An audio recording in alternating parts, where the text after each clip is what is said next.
I got so much motherfucking design on right now. Bring it down, bring it back, make it clap. I got 3 old thoughts on the block, where that day, because I'm online and you know. Assalamualaikum warahmatullahi wabarakatuh.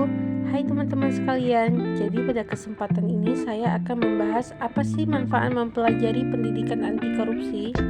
Jadi korupsi adalah suatu bentuk ketidakjujuran atau tindak pidana yang dilakukan oleh seseorang atau suatu organisasi yang dipercayakan dalam suatu jabatan kekuasaan untuk memperoleh keuntungan yang haram atau penyalahgunaan kekuasaan untuk keuntungan pribadi seseorang.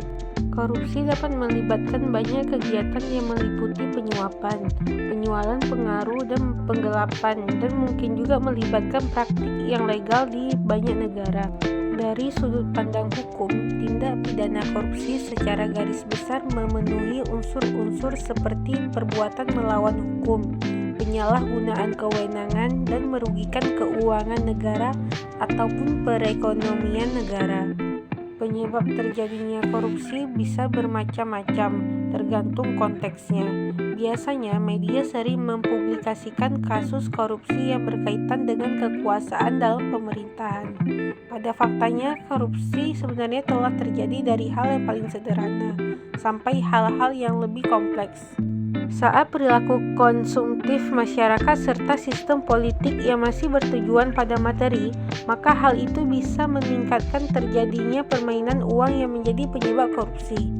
Di mana korupsi sendiri yaitu tindakan yang tidak akan pernah putus terjadi jika tidak adanya perubahan dalam memandang kekayaan.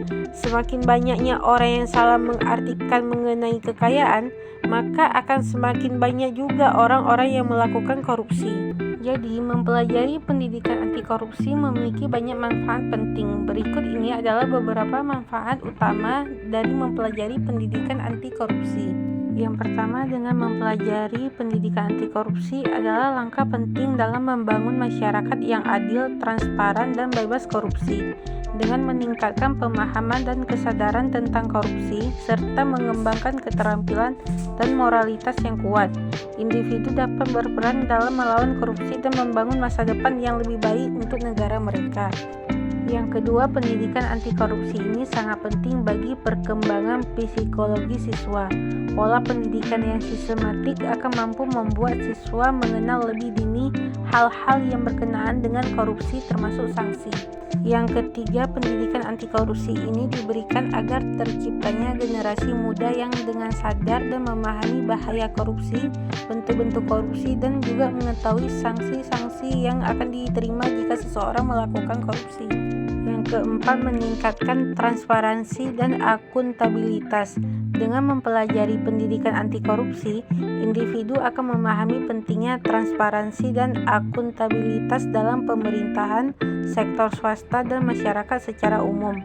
Mereka akan mendorong dan mendukung praktik-praktik yang berkontribusi pada transparansi dan akuntabilitas yang lebih baik. Dan yang kelima, pembentukan karakter dan moral. Pendidikan anti korupsi membantu membangun karakter dan moral individu yang kuat. Ini melibatkan pengembangan sikap jujur, integritas, tanggung jawab, dan keadilan. Memiliki karakter dan moral yang baik penting dalam mencegah individu terjerumus ke dalam perilaku korupsi. Baik, sekian presentasi saya. Jika ada yang kurang, saya mohon maaf sebesar-besarnya. Semoga apa yang saya sampaikan berguna untuk diri saya sendiri dan banyak orang pada khususnya. Sekian, terima kasih. Assalamualaikum warahmatullahi wabarakatuh.